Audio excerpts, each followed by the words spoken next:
এক বনে ছিল একটা ছোট্ট পাখি, নাম তার টুনটুনি। সে খুবই বুদ্ধিমতী আর সবসময় হাসি খুশি থাকত। একদিন টুনটুনি ঘুরতে ঘুরতে একটা বড় গাছের ডালে বসল। গাছের নিচে বসেছিল একটা হাতি।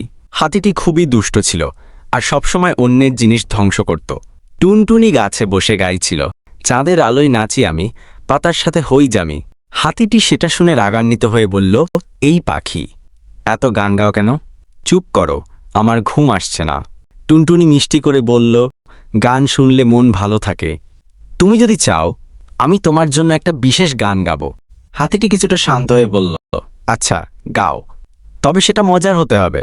টুনটুনি গাইতে শুরু করলো এমন একটা গান যেখানে হাতিটির দুষ্টুমির কথা বলা হচ্ছিল।